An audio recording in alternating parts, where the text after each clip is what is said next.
અંદરનું તત્વ ન સમજે. આ વાંચી તો ઘણુંય નાખીએ છીએ. હમણાં આપણે ઓલા વૈષ્ણવની ખબર કાઢવા ગયા, એ શું કહેતા હતા? એ કહેલા દિવસમાં સુબોધિનીજીના 2 જ પત્તા વાંચો. પણ એ એક એક શબ્દમાં જે ભાવ વલ્લભે ભર્યો છે ને, એનું મનમાં પાછું વિવરણ. તમે હતા ને,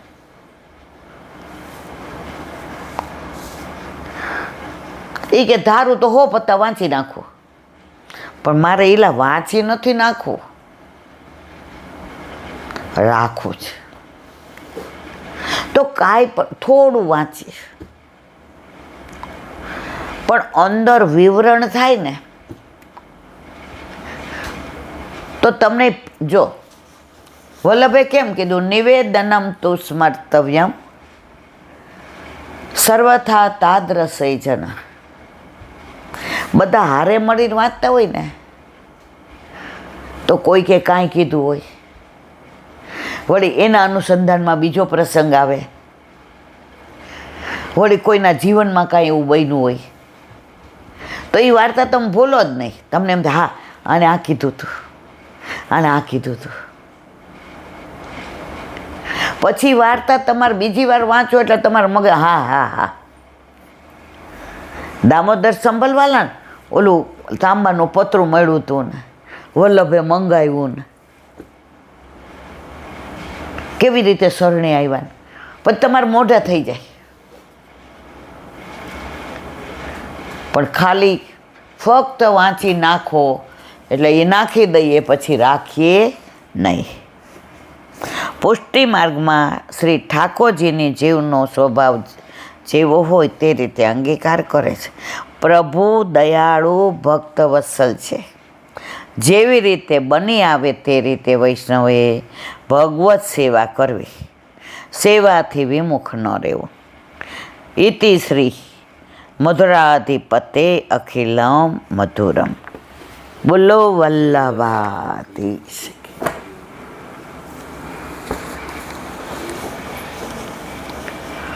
નાના હતા ને એટલે આ બધું વાંચતા હોય ને તો પછી બધા વિવરણ કરે ને તો મને બહુ એવું થાય, એક વાર્તામાં આટલું બધું.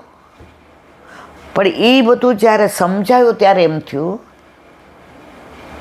કે આ બધું એ લોકોએ રોપ્યું, અંદર વાવ્યું.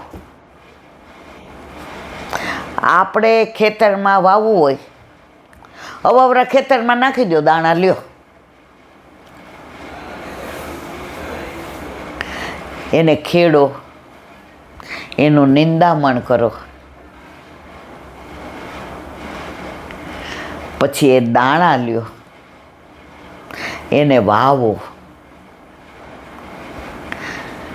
એમાં ખાતર નાખો, એને પાણી આપો, પછી એને વાડ બાંધવી પડે, નહીંતર પશુ પક્ષી આવીને તમારો પાક બગાડતા વાર ન લાગે. અને પછી જો પાક લહેરાય.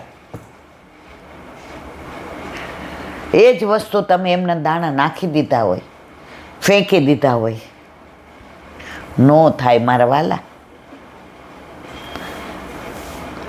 દરેકમાં વાવવું પડે. અમારા મા બાપે ભલે અમે પરાણે જ, હું તો હાવ પરાણે કહેતી હતી ને સાંભળતી તો નહોતી જ, પણ કોક વાર અઠવાડિયે 2 વાર તો બેસાડી દે, બેબી મારી આંખ બળે જો ને બેટા, બેબી આજે નહીં બેહાયો, બહુ કમરમાં દુખે છે, 2 ઓશિકા લઈને બેહું, આમ નહીં વંચાય. પેલા અત્યારના છોકરા સામું કહી દે, તો કાલે કરજો સત્સંગ. આમ રમવાની તૈયારી કરી હોય ને જેવા દોટ મૂકવા જાય ને ત્યાં બેબી, અરે યાર મનમાં તો એમ થાય કાકા વળી હમણાં વાંચવાનું કહેશે તો, પણ એ વાંચવાનું કીધું જેવું વાંચીએ ને મારા કાકા બેઠા બેઠા બધું સરસ સમજાવે. આ શબ્દનો ઉપયોગ કેમ કર્યો? એકવાર 41 પદમાં પેલું પિયે સંગ રંગ ભરી કલોલે, બહુ તો મને યાદ નથી. એ કે બેટા કલોલે એટલે હું? મેં તો કિલ્લોલ આનંદ કરવો. મેં કીધું આગળ ન કહે તો સારું, થોડીક વાર એ રમવા નહીં જવા દે. આજે એવું લાગે છે, જેવું વિવરણ કરે ને એટલે મને એમ થાય હવે ક્યારે પૂરું થશે, હવે ક્યારે પૂરું થશે. પણ એ તો 10 વાગે જ કરે. ત્યાં મારે 10 વાગે રમવાવાળા બધાય ઘરે વયા જાય. ત્યારે એમણે જ કીધું, બહુ મને યાદ નથી પણ મને થોડુંક અનુસંધાન, કે જો ઘરમાં આપણે વાતો કરતા હોય ને એને કિલોલે ન કહેવાય. પછી કોઈ આપણા ઘરે આવે ને લૌકિક વાતો કરતા એને ન કહેવાય. ઘરમાં કોઈ વ્યવહારની વાતો કરતા હોય એને ન કહેવાય. જમવા બેઠા હોય ને રસોઈની ચર્ચા કરે એને ન. મેં કીધું હવે જલ્દી કહે તો સારું. એ કે ઘરમાં ઉત્સવ હોય, મનોરથ હોય, ઠાકોરજીનો પાટોત્સવ હોય, વૈષ્ણવ ઘરે આવ્યા હોય. પહેલાં છે ને આવું કેટરિંગ ને એવું કાંઈ નહોતું. બહારના કોઈ અવૈષ્ણવ આવે જ નહીં, મને બરાબર યાદ છે. તો કોઈ આસોપાલવનું તોડતા હોય અને બૂમ પાડે, જુઓ તો આટલાય થઈ જશે. તે ઓલા કે સૂતળી લાવ, હું એ કરું છું. ત્યાં બીજા આવે, એ કે બાંધણી એક હરખી 4 લાવી છું. આ જુઓ કેવી રીતે આમ કર્વ કરીને. ત્યાં વળી ત્રીજું કે આ જો માળાજીની અંદર થાક બરાબર છે, મણકો તમારો જ કરવો પડે તમારે જ. તો આ બધા ભેગા થઈને જે આ કલોલ કરતા હોય ને, અવાજ આવતો હોય ને, કયો હરખનો, ઉત્સવનો, પાટોત્સવનો, આને કહેવાય પિય સંગ રંગ ભરી કલોલે કલોલ. મન તો આ અડધી મિનિટનું જ યાદ છે.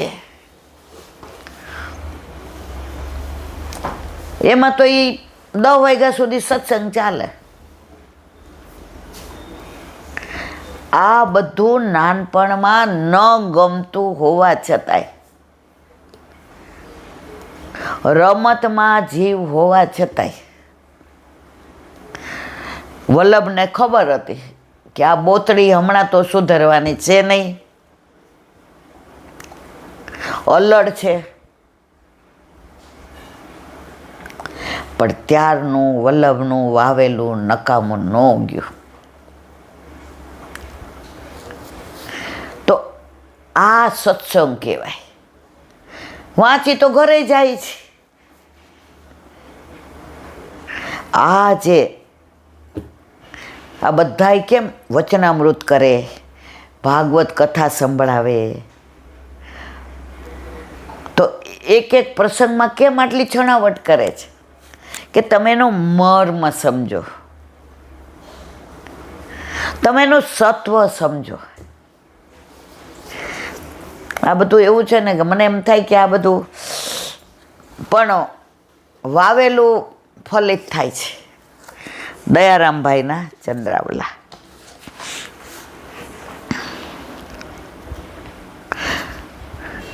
આ કડીમાં ભક્તિ કરવા શું જોઈએ તેમજ શેની જરૂર નથી તે બતાવ્યું છે. ભક્તિ ઉત્પન્ન કરવા શ્રી ઠાકોરજીની સેવા અને ભગવત ભક્તના સંગની જરૂર. જુઓ, ઠાકોરજીની સેવા દયારામભાઈ અને ભગવત ભક્તના સંગની જરૂર છે, તો જ કૃતાર્થ થવાય. પેલું સાધનમાં સેવા અને ભક્તનો સંગ. બધામાં સેવામાં સંગ કોનો?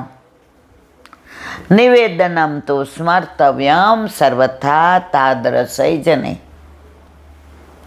વાંચવાનું તો એકલાય વંચાય મારવાલા, પણ આજે બધા સાથે બેસીએ અને એકબીજા ભાવ વ્યક્ત કરીએ અને લીલામ પહોંચી જઈએ.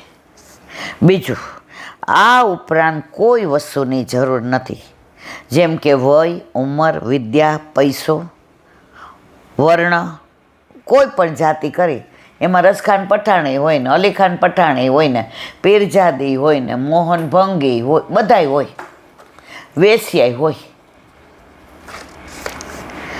રૂપ, પરાક્રમ, પવિત્ર આચરણ, આમાં શેની પણ જરૂર નહીં.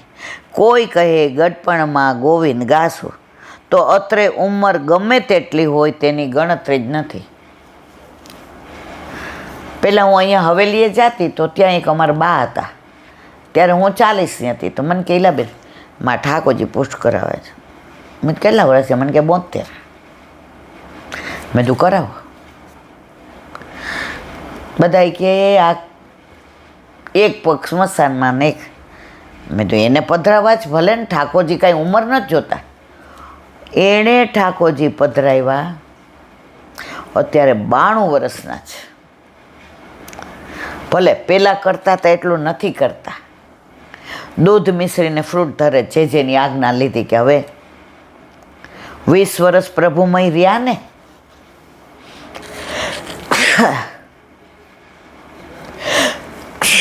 એવું વિચાર્યું હતું કે મને 70 છે, હવે ન કરાય. પ્રભુ કે જેવી છે એવી મારી માં છે ને. આ ઉપરાંત 7 સાધનો બતાવ્યા, તેની ઉપયોગિતાની જરૂર નથી. કેવળ સત્સંગથી જ ભક્તિ ઉત્પન્ન થાય છે. શેનાથી? દયારામભાઈ હોય કે હરિરાયજી હોય, વલ્લભ હોય કે ગુસાઈજી, દ્વારકેશજી હોય કે ગોકુળનાથજી હોય.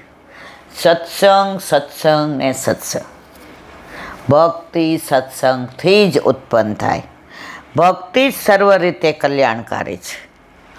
તે ભક્તિ કરવાનો સર્વનો અધિકાર. આને કરાય ને આને ન કરાય ને, આ સ્ત્રીને, આ પુરુષને, આ નાના, આ મોટાને, આ પૈસાવાળાને, આ ગરીબને, આ હિન્દુને, આ ના ના ના ના ના. ભક્તિનો અધિકાર બધાયનો છે. આ વિષયમાં શાસ્ત્રોના પ્રમાણ જોવા બેસીએ તો ઘણા છે. શ્રી વિષ્ણુ પુરાણ. સર્વ અધિકારનો ધ્યેય વિષ્ણુ ભક્તો યથાનુપ. હે રાજા, શ્રી વિષ્ણુ ભગવાનની ભક્તિ કરવાનો સર્વને સમાન અધિકાર છે. માટે ભગવાનની ભક્તિ વિના વ્યર્થ કાળ વિતાવવો નહીં. લૌકિકમાં પટલાઈ ઓછી કરી અને સતત ભગવત સ્મરણ કરવું.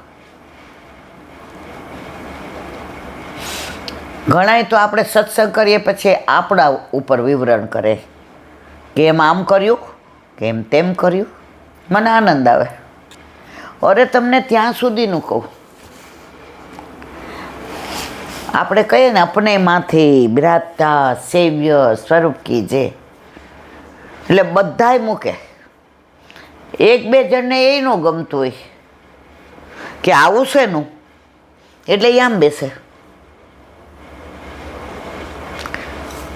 મને આનંદ બહુ આવે.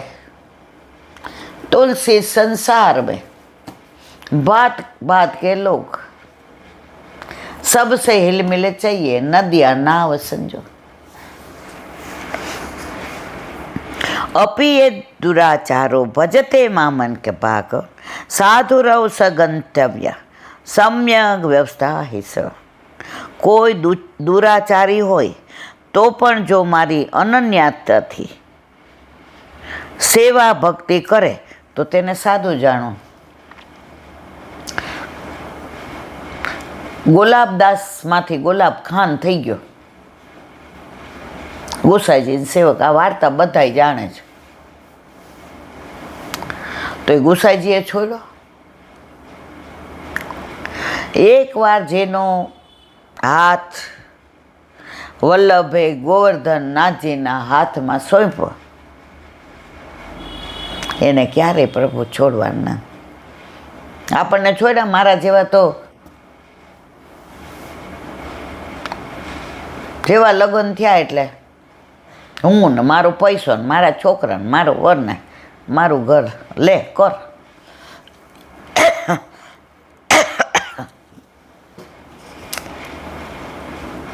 કંઈ નહીં, સમજ્યા ત્યાંથી સવાર. કારણ કે તેની બુદ્ધિ અનન્ય ભાવથી મારામાં જોડાયેલી રહેલી છે. તેથી સમ્યક લક્ષણવાળા સાધુ સમાન જાણવા. ઉત્તમ વરણ થઈ નહીં ભજે ચાંડાલ કહીએ તે, ચાંડાલ થઈ મુજને ભજે તે જાણે મારો દેહ. વાહ ભાઈ વાહ. અર્જુન પ્રતિ ભગવાને કહ્યું છે કે ઉત્તમ કુળમાં જન્મ લઈ જે ભક્તિ વગરનો છે ચંડાળ રૂપ છે. ગમે ઉત્તમ કુળ હોય, જો એ ભગવાનનું નામ નથી લેતો ભક્તિ વગરનો તોય ચંડાળ છે. અને ચાંડાલ હોઈને પણ મને જે ભજે છે તેને મારો જાણવો. ઓલા મોહન ભંગી બારીમાં ઠાકોરજી એને દર્શન આપતા. હવે શ્રી ગોકુળનાથજી જોયું મારા ઠાકોરજીને તડકો આવે, શ્રમ પડે, બારી બંધ કરાવી દીધી. મોહન ભંગી મૂંઝાણા. શ્રીજી બાવા કે ના, મારા મોહના દર્શન દીધા વિના ન દો. જા વલ્લભને કે, ગોકુળનાથજીનું બીજું નામ વલ્લભ હતો, કે આ બારી હતી એવી કરાવી. દોડો ગોકુળનાથજીને, જે રાજ ઉભા રહ્યો, જે રાજ પાછળ વળીને જોયું કે શું છે, કે શ્રીજી બાવાએ કીધું છે કે વલ્લભને. એ કે શ્રીજી બાવાએ મારું નામ લીધું. હે શું કીધું? ફરી કે ફરી કે. એ કે એણે એમ કીધું વલ્લભને કહેજે. મૂર્છિત થઈ ગયા. એ કે મારું નામ લીધું, મને વલ્લભ કીધું. હે એ કે ઓલી બારી, એ કે હમણાં જ કરાવી દઉં. ચાંડાલ હોય પણ ભક્તિ હોય તો એને ઉત્તમ માનવો, અને ઉત્તમ કુળમાં જન્મ લીધો હોય પણ ભક્તિ નથી કરતો તો એને ચાંડાલ માનવો. તાત્પર્ય એ છે કે ભક્તિથી પવિત્ર બને છે. ખરું સાધન ભક્તિ જ છે. બોલો વલ્લભાધીશ. ભૂલી જવાય ઘડિયાળ સામું જોવાનું.